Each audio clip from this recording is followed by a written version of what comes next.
Welcome to Big Blend Radio's Food, Wine, and Travel Show, where we go across country and travel the world with members of the International Food, Wine, Travel Writers Association. Let's go.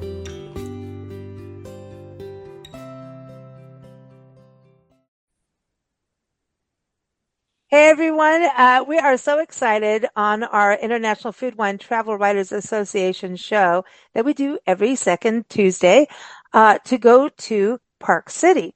Now, Dan Howard has been on our show over the years, and we're excited today because we've talked about this before, but it's really time to really get into the nitty-gritty of what they have become. It's called MountainKind. Park City, Utah. We know it for the Sundance Film Festivals, also that beautiful mountain destination where you can go skiing in the winter, you can go hiking in the summer, you can also go paddleboarding in like a cave. Like, I'm not kidding. That's a whole other conversation. You can go to museums, you can go to distilleries. This is an amazing year-round destination, but being a small mountain town, they embraced what's called MountainKind. It's all about sustainable tourism. And Dan is on the show here today. We're going to go through what they call the 6 steps of sustainable tourism in Park City, Utah. So don't forget, this is the website. Visit parkcity.com. And if you're a lover of mountain sports and winter sports, you should be on your way there already. Right, Dan? How are you? I'm great. It's snowing. It's winter's here. I love it. I love it, though. You know what? Right now, I think I've done the winter stuff this year. Nancy and I experienced it. And, I thought, wah, wah, wah, wah, and I did it. I did some wah, wahs about it. And then I got my butt out and I hiked in ice. And the sunrises and sunsets that I experienced were like incredible. And I thought at the end of my little hiking experiences in this pristine mountain area that I was in, was kind of near you. It was kind of the corner of Washington, Oregon, Wyoming area. And then, this whole area. And all I can say is you have to embrace it. Just change your clothes, get a good jacket, get the right shoes and socks. But it was magic. And even though I was whiny about getting out in the snow and the ice, when I came back in, I was like a little kid. Like it felt like fairy dust was like real, do you know what I mean? You just it's magical. So you have that in Park City, that magic, that snow, like, woo, we're going to go out there. We're going to spend the day in the snow and then come back by like, and be next to a fireplace and have cocoa and all that good stuff. One of the things we're famous for at the holidays is being a real life Hallmark town. And, those programs work so hard to create magic and make it look like a fairy tale. But the truth is, it's just literally every day in Park City during the winter. It looks like living in a snow globe. We always end up on the top of the lists of real life Hallmark towns. And everyone wants to be here, especially between Christmas and New Year's, to create that postcard and have that fantasy. But it's actually very real. I think a lot of those shows, the scripts are really funny, but here it's very real. It is the way that the trees hold the snow. You don't need to have a set designer to create that here. It's just the way that it looks every day. And what I also like about, we're high desert, we're located right above Arizona. And what that means is that the humidity is taken out of the snow.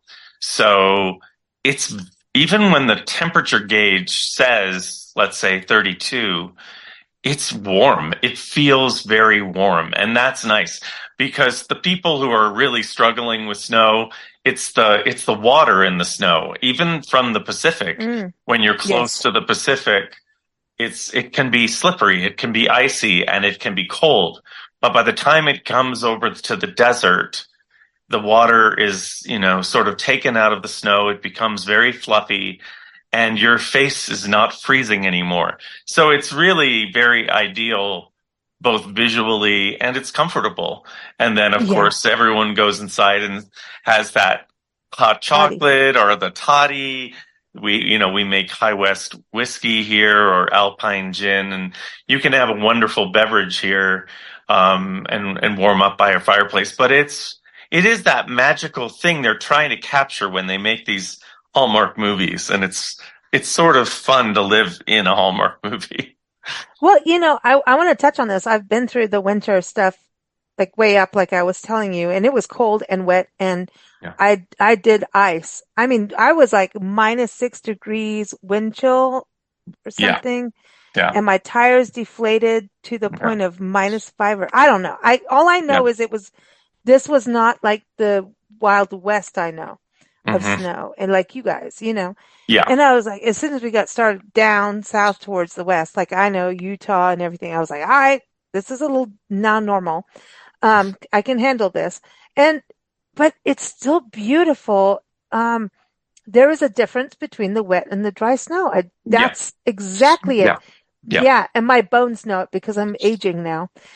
So my bones know it. I have a rod in my arm, and the rod in my arm will tell me if something is cold, wet, or cold, dry.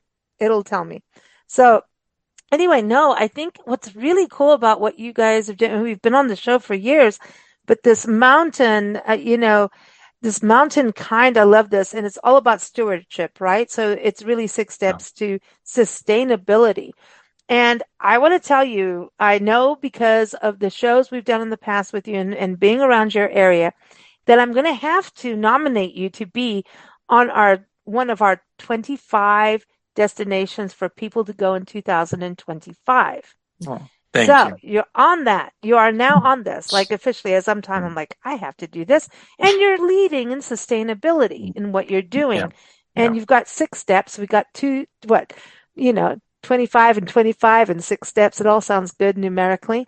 Um, but let's Yeah. go through this because you've got 4 good seasons, but they're not hardcore. Even though you have snow, they're not hardcore, right? Being where you are, you they I can't say they're quite gentle, but you have real distinct seasons, right? Well, of course we do. And it's not really an adrenaline filled destination. It's a gentle destination. And most of our guests come from big cities, and we really want them to adjust their mentality when they're coming up to our town. We have a very fragile infrastructure in a small town, and we've talked about it a lot over the years about how visitors can help us to make sure Mm-hmm. that there's still a town in the future. And in May 1st, we launched this new word into the language, and it's called MountainKind. And it's really there for people to think, how can I help? And how do I adjust my behavior? And we've talked about it without the brand. The brand isn't asking for anything new. We've always wanted these behaviors. We just never really knew how to say it efficiently and ask for it efficiently. And so our website launched on May 1st. MountainKind launched along with, 6 steps to sustainable visitation. And a lot of towns are talking about sustainable tourism, but we're really putting it into motion. And I'll just tell you, since, we've been speaking for so long, a lot of this was actually born out of COVID. And a Mm-hmm. lot of visitors were calling us to ask us for, tips on how to visit responsibly. And it was awesome because everyone was really great throughout that period. And we never had to shut down, but we also didn't open wide up to the point where people were just flagrant. And then we realized, like, we really, as a tourism board, can talk to visitors about what we need from them all the time. But COVID was the first time that visitors really were kind of proactively asking us, tell us how to behave when we're in your town, which we loved. And Wow. we're like, yeah. So let's talk about that in the future when it isn't about masks and it isn't about hand sanitizer. There are so many things that it is about. Like, for example, looking out for wildlife. Mm. When you're coming, I mean, we're literally coexisting in their home. And a lot of people aren't used to being around that kind of wildlife. And you have to adjust your speed and you have to adjust the way you're looking and maybe even not even rent a car and let us do the driving because we're so close to the Salt Lake International Airport, 25 minutes away, that it doesn't even make sense to rent a car and go car free and let us drive in this area because we know where the wildlife corridors are. We know where animals tend to behave in a certain way. And for example, there's even an app on a phone that says, here's a bison, here's a buffalo, here's a deer. If you're taking a picture and it's bigger than this little icon that's on your phone, you're too close. Because in the past, we'd say, like, stay 70 feet away. And people had no idea how that is. You're not walking around Right. with a ruler.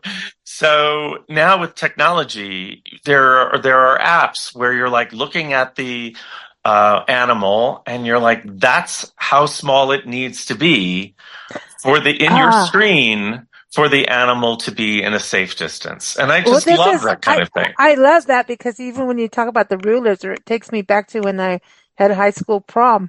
I'm dating myself, right?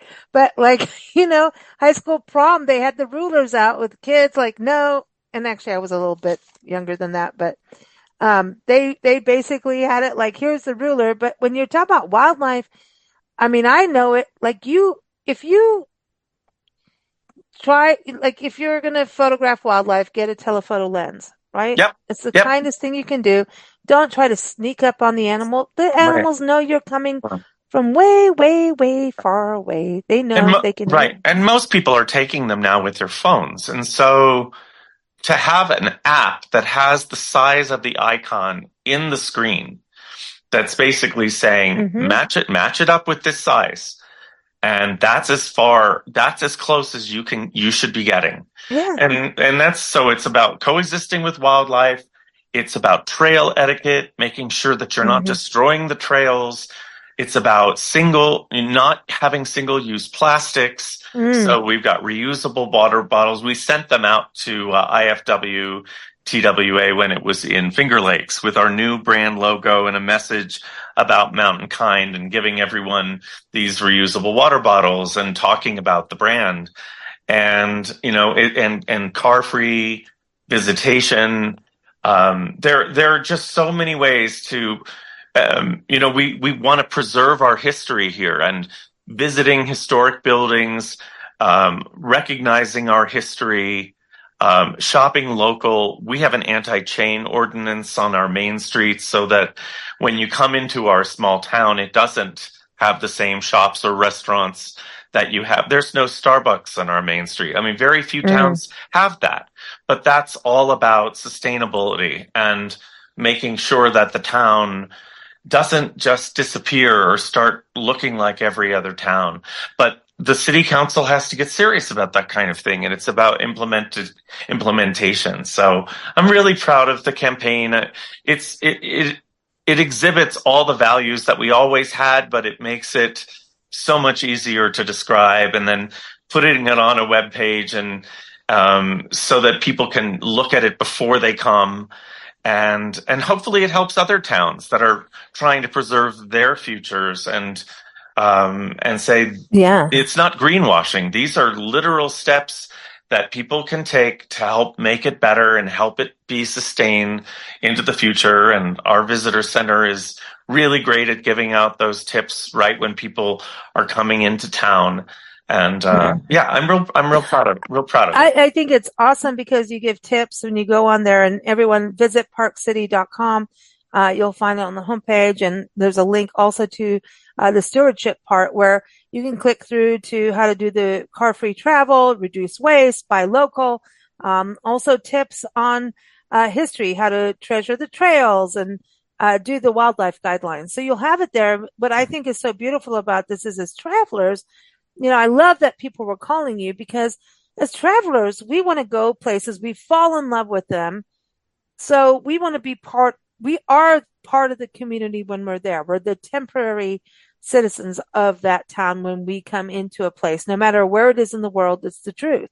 We are there as temporary residents or citizens, whatever you want to say. We are part of the community. Let's put it that way. And if you want to come back or you're thinking, oh, I love it here so much, I want to buy real estate, and all of that can happen. But the reality is you wanted to keep it the way you found it, Mhm. as pristine and beautiful and charming. You want the history to be there, the integrity of the nature, the land, the history, the people. So I think this is so cool because destinations that haven't sat and had these conversations with their community, and it has to happen with the thought of tourism, the thought of community building, because if you're thinking of tourism being good for a town, it has to be good for the community, because tourism means your parks are going to be clean and you're going to have the facilities and everything. So that's a good thing for the community. But the community, if it doesn't have a say, it doesn't, like, it ain't going to happen. The tourism will never work and the guests will never enjoy it. And a lot of times it can happen where a town misses that beat because sometimes a community doesn't realize it's a destination. The town hasn't had that, you're a little bit of, Park City's always been an icon, right?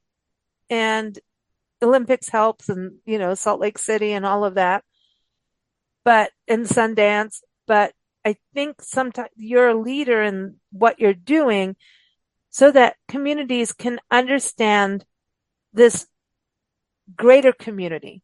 Do you know what I mean? I want to say that. I want people to understand that tourism and travel is actually a greater community of the community that you're in.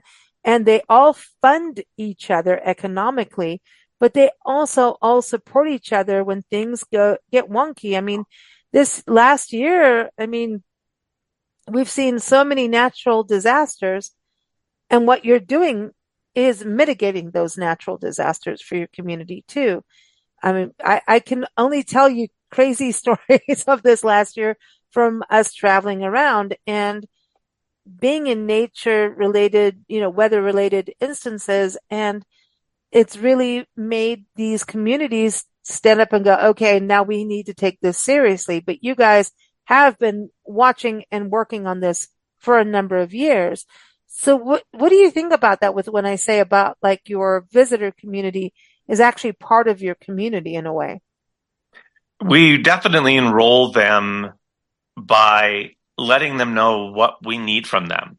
And, other cities around us, even in Idaho and Colorado and Wyoming, they've been looking at us and saying, how are you doing this? And the answer is that we've made a statement about who we are, what we need from our residents, and what we need from our visitors.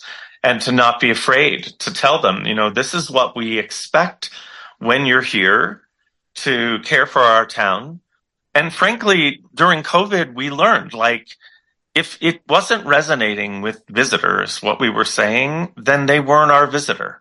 And that was okay. There were other towns that maybe kind of resonated more with what they were looking to do. And it's important for a town to say what visitors they want as it is to say what visitor they don't want. And Mm, all visitors are not the same. And I love, the Park City visitor. They tend to be conscientious. They do tend to, Sundance sets a really interesting bar every January because these movies are about social consciousness. They're not Hollywood movies. right. They're tough movies, and they enroll people in participating in global movements. And so Park City is educated, their residents attend, and then they go, how do I be a part of these solutions, whether it's global warming or human trafficking or, whatever we've got. Yeah. And then it translates to, well, that's what we want for our town. And then it translates to, well, that's what we want from our visitor. And Mm, so you're willing to make those statements and demand that. And places that are getting overrun are not making those choices for the visitation. mm, And they're now reevaluating. mm. I can tell you a great example is the cruise ship industry. There are towns that are now turning away cruise ships because the visitor that is impacting the destination is hurting the destination more than it's financially helping the destination. Mm. And that's a fascinating, there was a time when you would never have turned away a cruise ship, but today it's happening all around the world. And the cruise ships that will survive will be also helping their passengers Mm. behave better when they dock. Mm. And that's something that I think it's eventually every town is going to be requiring their visitor to follow their rules. Like they have to define their rules and then they have to ask people to follow them. Because it's like inviting someone into your home, Right, right? exactly. Right. Totally. And so like if you have a household that you don't drink in, right? You don't want someone to drink in your house. Mhm. If you allow wine, you allow wine, right? I'm just being like kind of blunt on this. If you're a household that, we're at the holiday season right now, right? And people have family gatherings and they may have pets in the house. Well, when someone says, don't let the cats out, don't let the dogs out, be mindful because then it becomes a community disaster if it doesn't. So it's kind of like there are house rules. Rules, There yep. are rules in hotels Yep. even.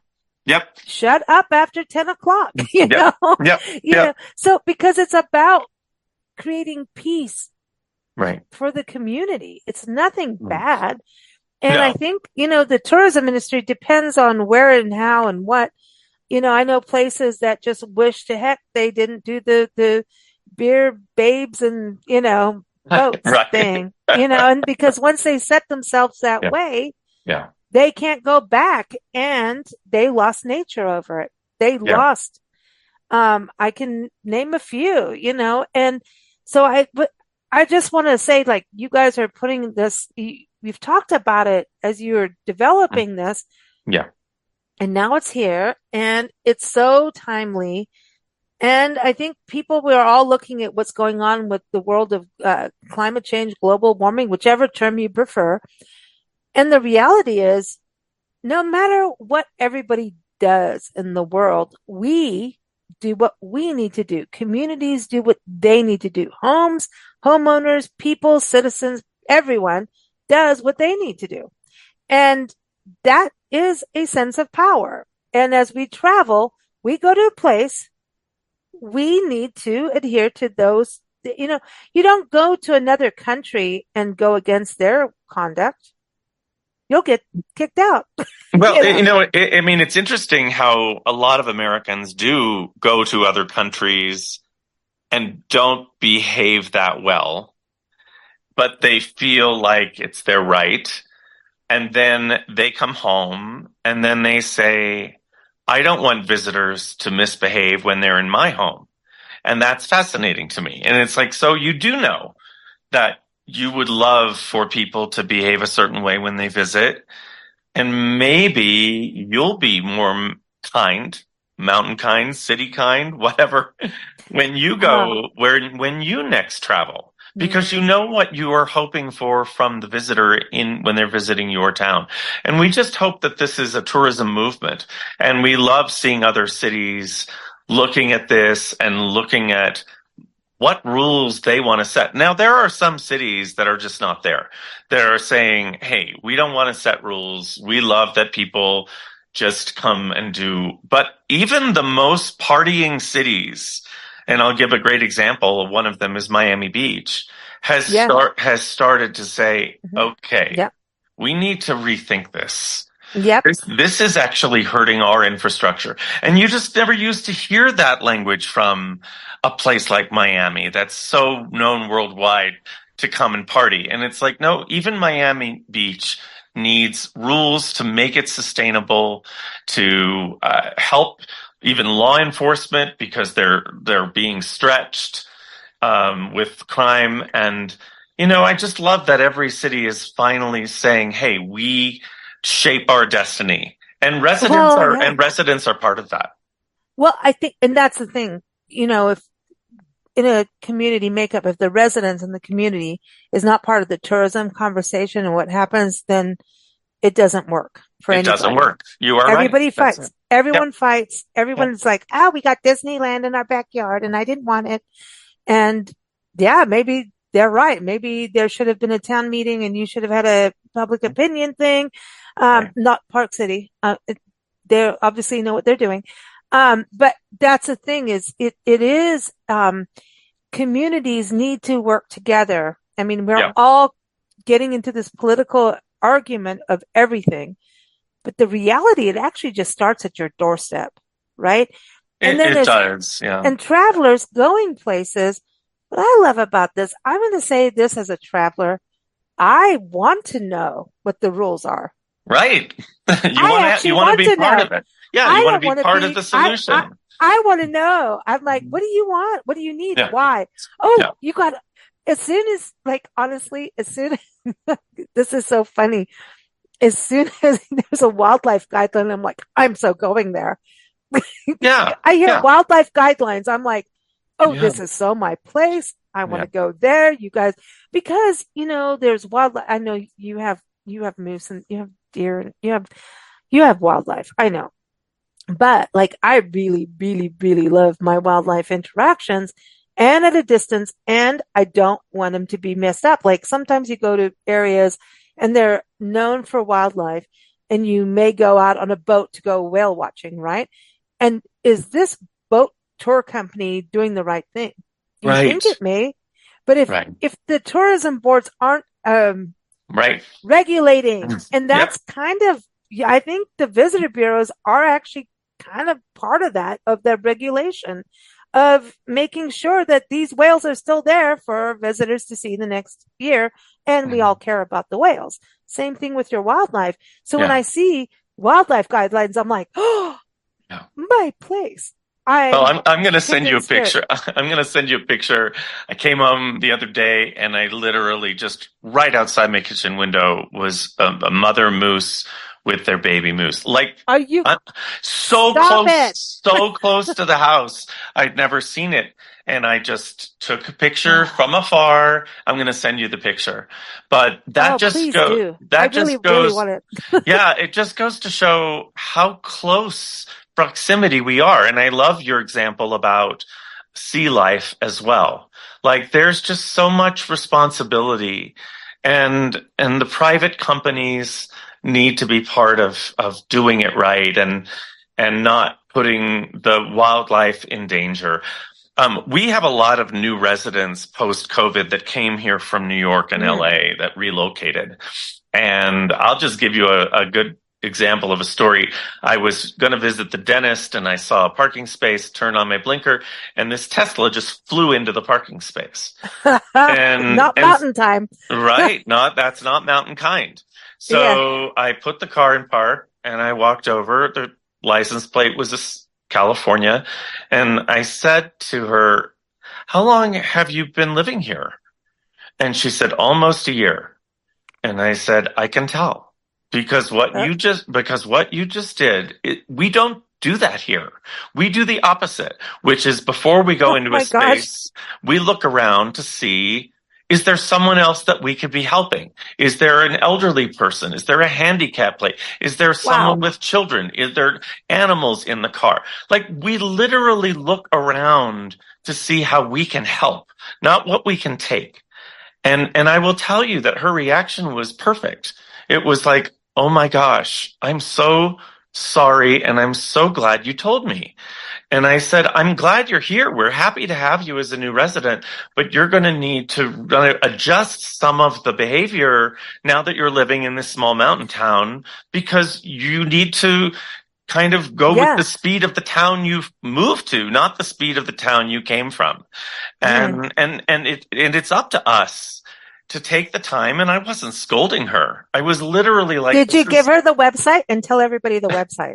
This is a yeah, good opportunity. Tell right. everybody. Right. Visit parkcity.com and then the stewardship page on the homepage is, tips for being mountain kind. You're in a kind town, but you're going to need to adjust some of those behaviors. And I just, it's Mm. inviting people to look at life a little bit different. Because I used to live in New York and I used to live in LA.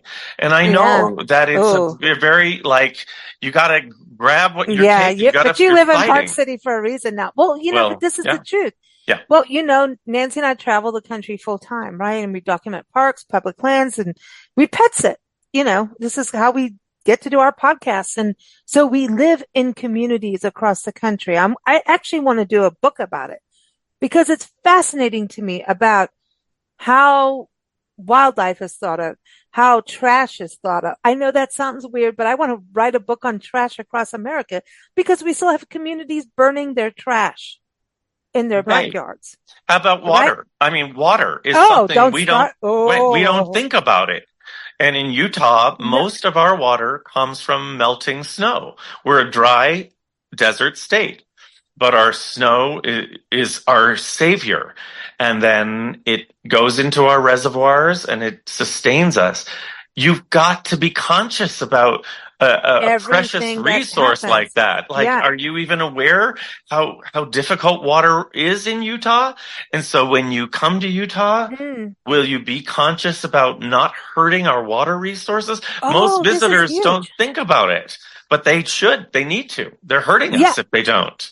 Yeah. And they won't have a place to come back to that Right, they have those memories right. of. They're like, That's well, there right. used to be a lake here. How many Right, times have you been right. somewhere? And I'm going to say, I know it for drought areas. I mean, I lived in Africa. I've been through real droughts where Yeah, real drought. I mean, yeah, yeah. when we checked into hotels, you had to go and put a deposit on the bath plug. So they knew you were taking a bath because, I mean, this is the old school days. And you had a line of water, which basically was an inch that you could use. Yeah, There was no showering allowed because of it. I mean, I'm serious. right, I've really been right, through droughts. right. And California, I remember it one season was just really, I mean, it was more, I mean, when I say a season, it was actually a few years. Droughts are not one year, right? Droughts are multiples. Multi-year. Yeah, Yeah. multi-year. Yeah, And I remember going around and seeing, I had all the tourism photos, right? The CVB photos, and going, well, that doesn't quite look this way. And they're like, no, we're in a drought and we're in a drought. We're in a drought. And everywhere I went, I'm like, okay, well, what is going on? And so it does come back around. There's El Niños and everything. And the reality is how are we treating it on the ground level and nationally and globally? Because what happens with our weather does come from what we do. I mean, it's scientifically proven. I mean, it is. And, it just, no matter what, it feels better to err on the side of caution. Let me just put it that way. So if you don't believe in taking care of everything, then like, this is just my personal opinion, then don't go to the places that care about it. You know what I right.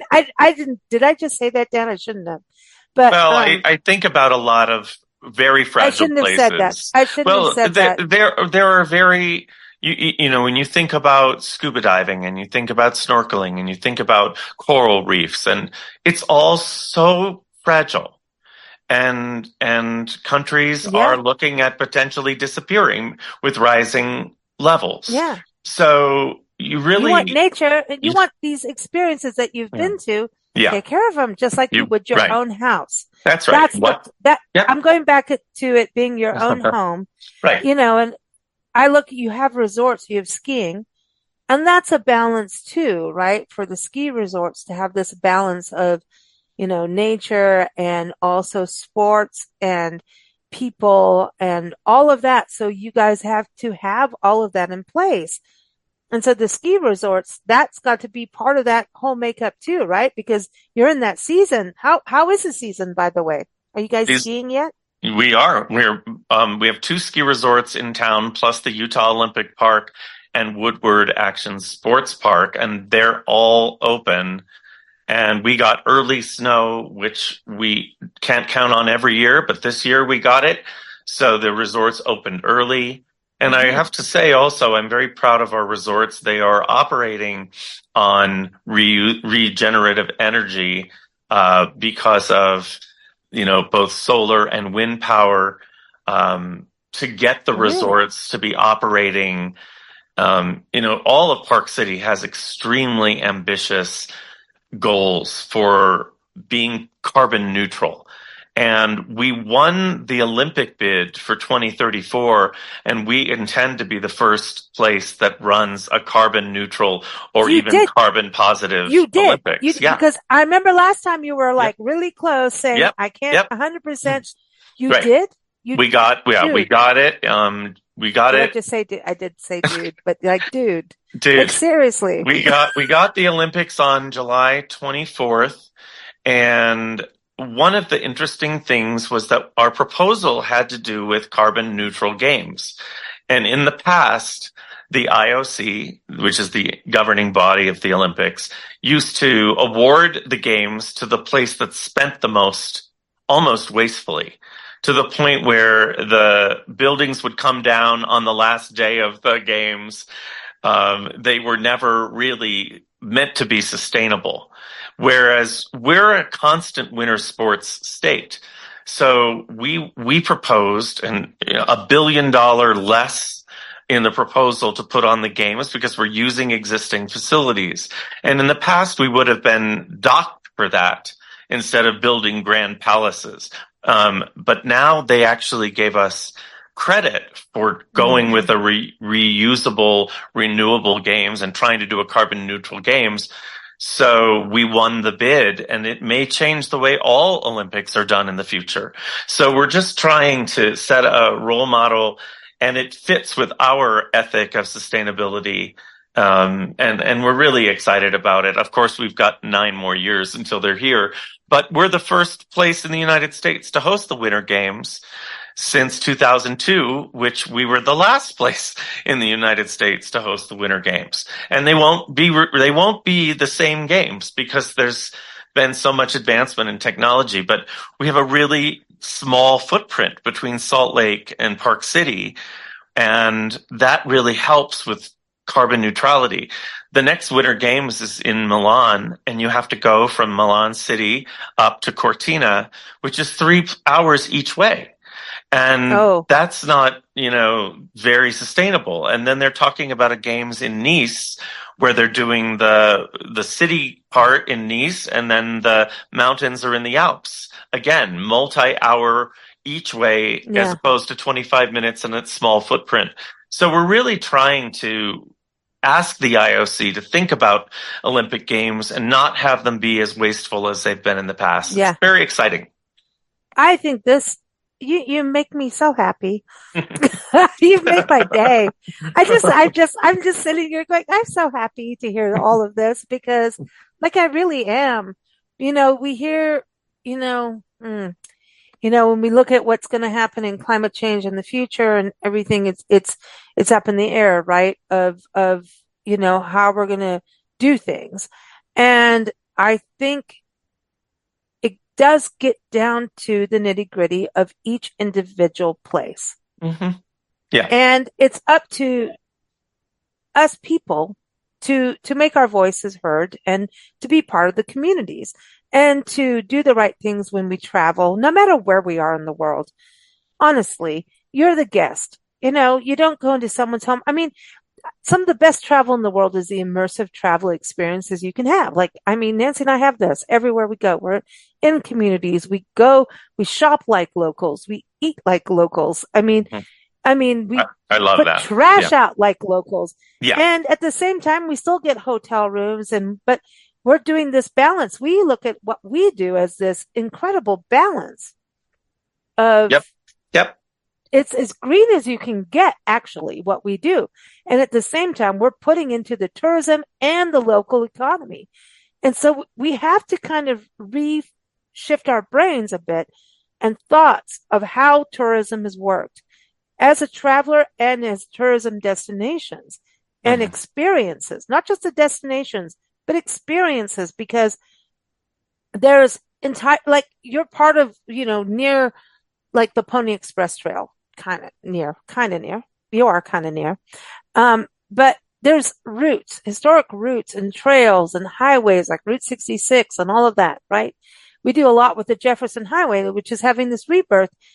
And so all of these kind of places have this ability, like what you're doing with the games, the Olympic Games. It is about communities bonding together and working together on these bigger ideals of betterment. Again, tourism and community going together and just joining hands means betterment for the community. It means your kids get trees in a park and places Mhm. to play. Does that make sense? It It, does. it does. It does. And everyone has a role in it. And I love that you're encouraging conscious travel and encouraging people to really live like a local when they're there. And remember that if you like this place, what can you do to make sure it's still there Mm-hmm. the way that it was when you liked it instead of, abusing it? And there are pinch points in the world where tourism is overrunning places, and those places need to start setting rules and reevaluating and saying we're desperate here and we need your help. And good visitors will listen, and the ones who won't, they're not really the ones you want. Mm-hmm. So make it tough. Alaska is worth saving. These towns need to be very strict so that the great outdoors stays great. And I love Oh, Alaska, and I just and Utah has a lot of ties to Alaska, and I just hope sure. that they do everything they can to keep how special Alaska is. As an Yeah. example, as an example. Yeah. Remember, Dan is in Park City. Right. Just, just But kidding. I love I but I know, love but every place that's trying. but it is. I mean, Alaska is this area that, I mean, when you look at climate change and global warming, all these islands that I've been to, right? Some, not all of them. I haven't been to all of them at all, but they're in dire straits because of what we do on the big main countries Right. and, you Right. know, so we have to remember like what you're doing in Park City is helping the Bahamas, You it's you are helping right. Alaska. You're I'm just right. saying, You're right. you know, and it's all, that's why I say it's like every little step. Yeah. It's like, we were talking about small business Saturday with a friend, Glenn Burrows, who runs a tour company, Norfolk Tours in England. And he is, he's been, part of Buy Local Norfolk is a organization there. And he was talking about you do 20% of you take your holiday shopping or any of your shopping, just increase it 20% towards locals. And now you're actually helping that money go to the economy. Yeah. And what you're doing in Salt Lake, I mean, not Salt Lake, oh my gosh, Park City is so important because not having these box stores, he ran it down like what they do in England. They say every time you spend $1, $3 goes back into the community. $1 into a mom and pop shop is $3 into the community, or £1 over there. That's their thing. And I look at that and I think, yeah, because our small businesses are our backbone. And yes, we have the internet. A lot of those small businesses will have it, but the Amazon thing is kind of crazy too. I don't want to get even, I can't even, that's a whole other podcast, which I've done. And we'll really have a rant and rave conversation about what happens to small businesses on there when they don't have an actual community that's supporting them. And I want to say this, as we travel the country, and I hate to see this, and this is why we actually started, there are so many beautiful historic towns in our country, small historic towns with this amazing architecture. Like you guys in Park City have this amazing architecture, but a Well, lot of our yeah. country is empty. I'm just saying it's empty. The downtowns, the small towns are Right. empty. Something Right. else, some bigger thing happened, right? For all kinds of reasons. But the way you're putting your community together in working as a community to support each other, Mhm. and then also bringing the tourism community in to support is like you're letting the small businesses actually be a company where they get shunned out if that doesn't happen in other smaller communities across the country. I'm Right. I'm I'm being really serious. It's Yeah. kind of scary for us We, as we we travel. we created for the holiday season something called the MountainKind card, where everyone who's using that card can shop and the money stays in Park City. And it just is such an easy way to shop local at the holidays and reinforce the whole MountainKind message of caring for your town.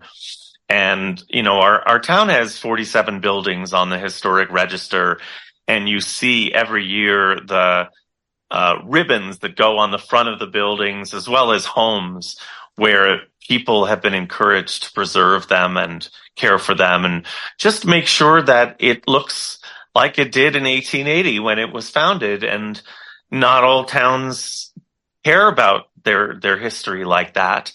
And I love that we're putting so much energy into encouraging locals to shop local and really make the holiday unique. Mm. And shopping local, like your friend in England, is so critical.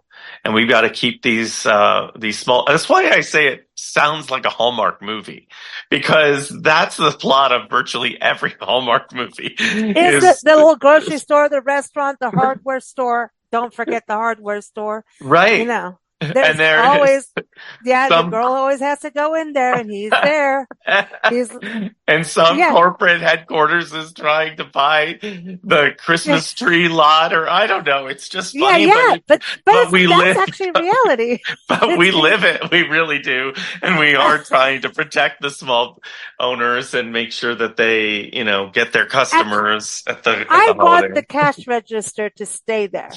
There's Yeah. an action of the drawer popping in and out that people talk about manifestation of money and everything. I say, well, you're just digitizing everything. It's like you're ruining that movement of money flow by just touching a thing.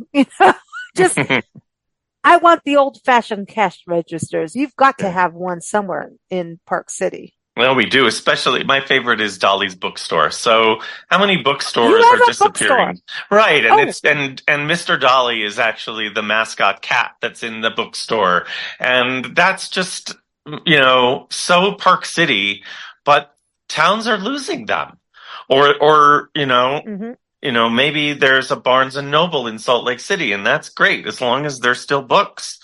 But Dolly's yes. bookstore is one of those with the creaky floors and the cat sitting on the chair, and I Yes. just I just love it. I love it, and if Dolly's ever goes, then I know it's too late. But Oh my right now, gosh. Dolly's is hanging in there, and we love it, and we support it every chance we can. And there are a lot of stores like Dolly's. Yeah. No, see, that's it. That's the important thing. Okay. We're going to do a 6-part quick quiz. Okay. All Okay, right. Are you ready? You ready? And ready, then yeah, ready. because you got me all giddy and excited. And then at the same time, I just want to push everybody else in the communities around the country, around the world to do what you're doing. I kind of got a little rant going, but all right, let's go through the 6 steps of what you guys have put together for the sustainability of Park City. So park the car. My thing is, okay, so you're going to take a shuttle from the airport in Salt Lake City, and then they're going to drop you off somewhere. Now what? Mostly at your hotel. Because if you rented a car, you'd park it at your hotel. You'd never touch it the whole time because we have a free transit system and most hotels have a free shuttle to our little main street.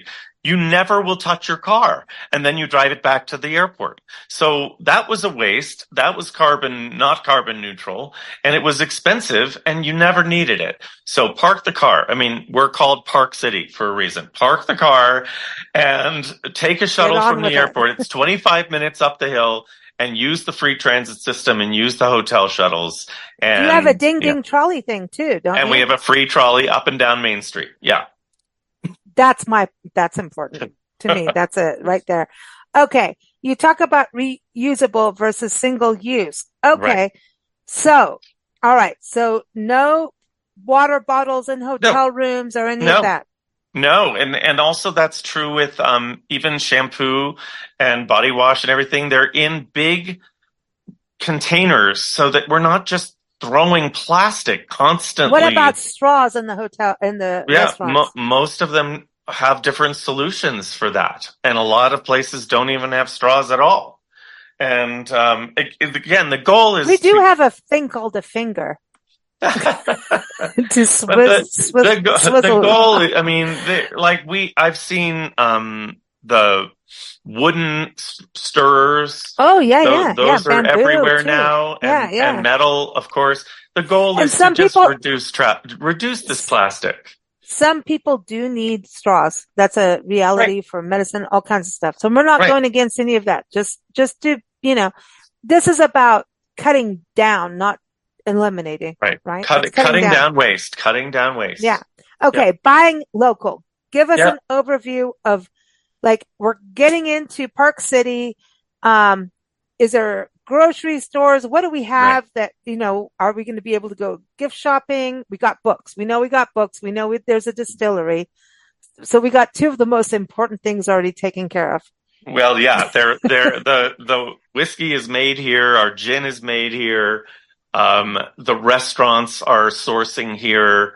You just aren't going to have a chain experience when you come here, which is great. Especially we're talking about in the historic downtown district, which is a little 3-block district that dates to 1880, and it's just very protective of the local and making sure you're having a great local experience and also, supporting locals. So that's just a great holiday experience in general. Okay. So embrace our heritage is your Yeah. fourth step.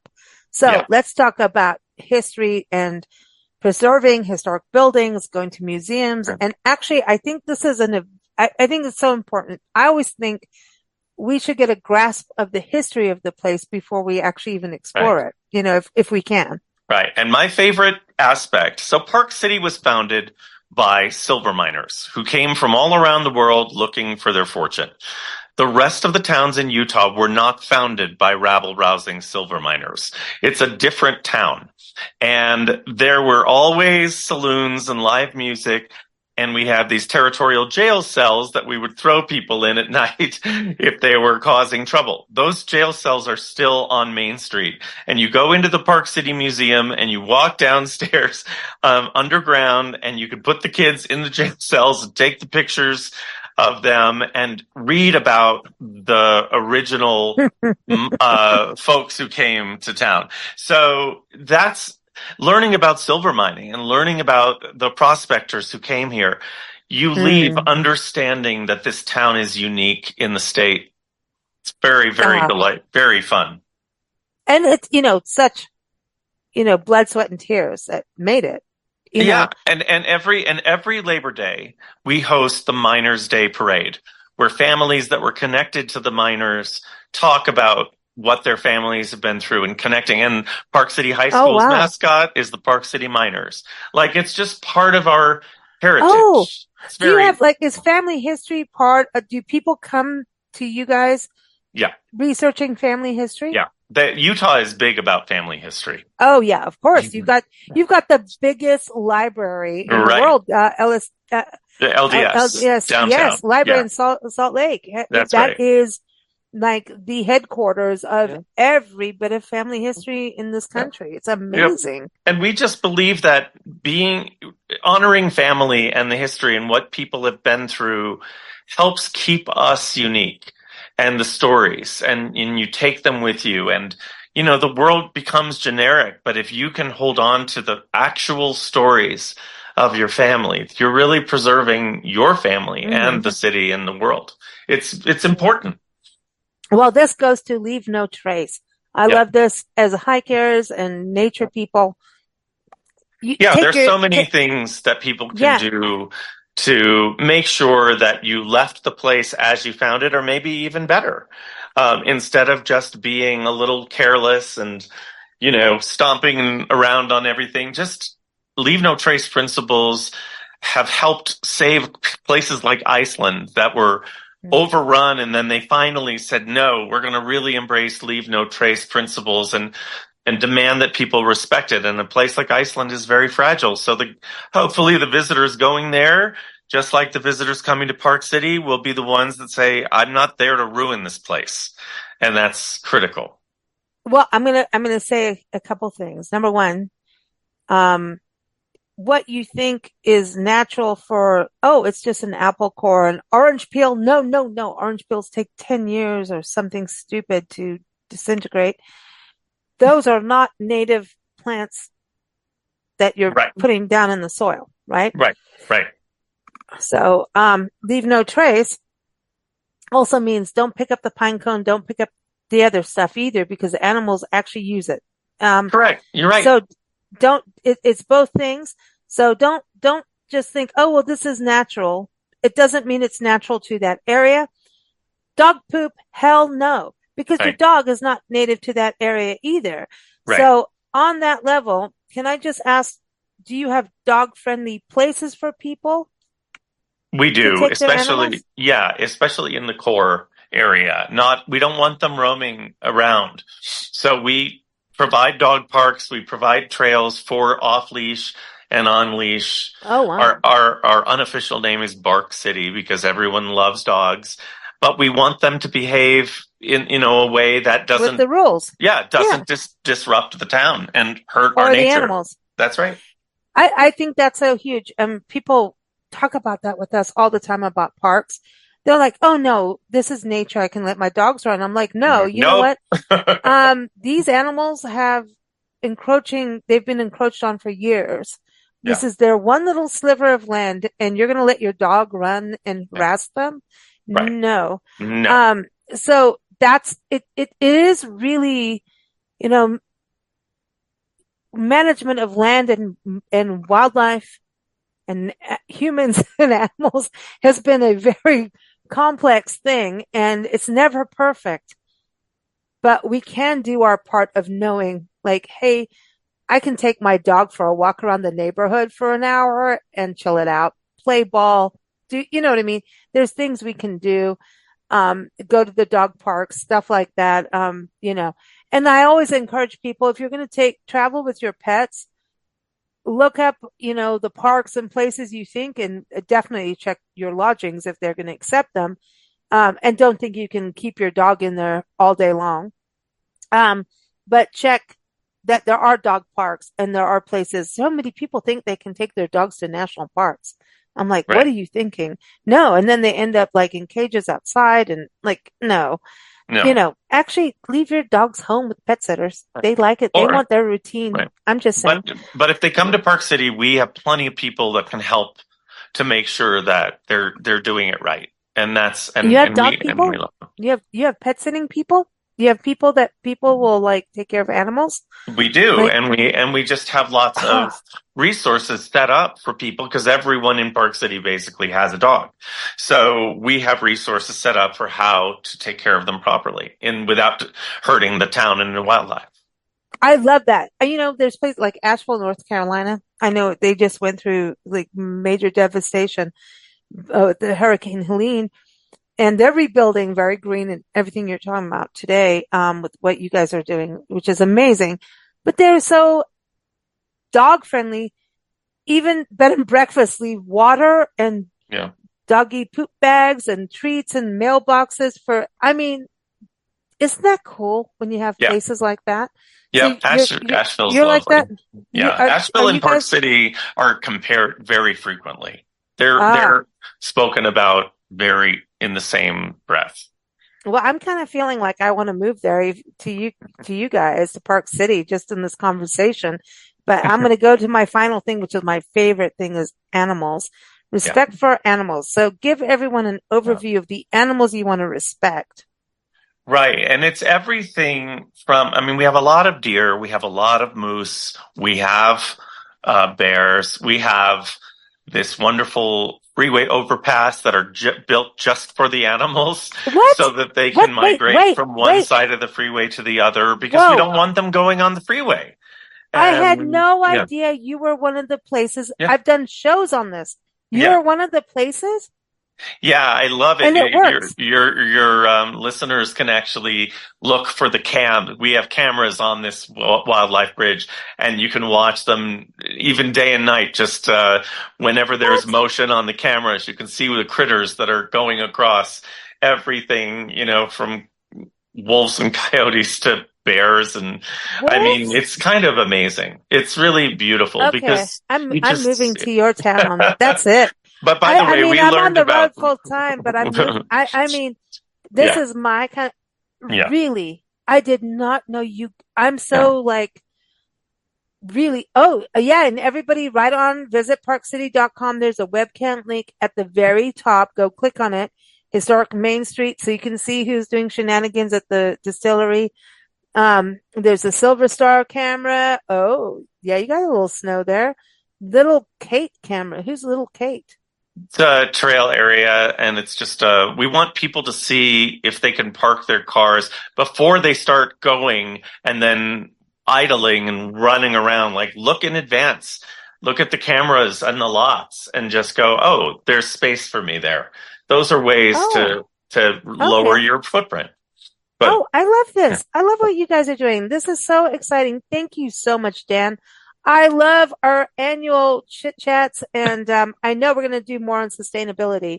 You're going to come back on the show, I know, next year in 2025, because we've got to gear up the country. We do. Because I do believe, like, you guys can do it really well in Park City and have worked hard, but the more we all do it across the country, it betters the country, which betters it for everybody, right? yep. There are things every town can do, every country can do. It doesn't need to be just in name. Go ahead and start measuring the differences, and Mm. you'll see that you're making progress. But most importantly, set the rules as a community and then ask the visitors to be part of the solution. I love it. I love it. Thank you so much. Thank Everyone, you. go to visitparkcity.com. Thank you so much. Happy Thanks, holidays, Lisa. too. You too. Thank you for listening to Big Blend Radio's Food, Wine, and Travel Show featuring members of the International Food, Wine, Travel Writers Association. We encourage you to visit their website. We say IFWTWA, which is IFWTWA.org. You can also follow us at bigblendradio.com. Happy travels, everyone!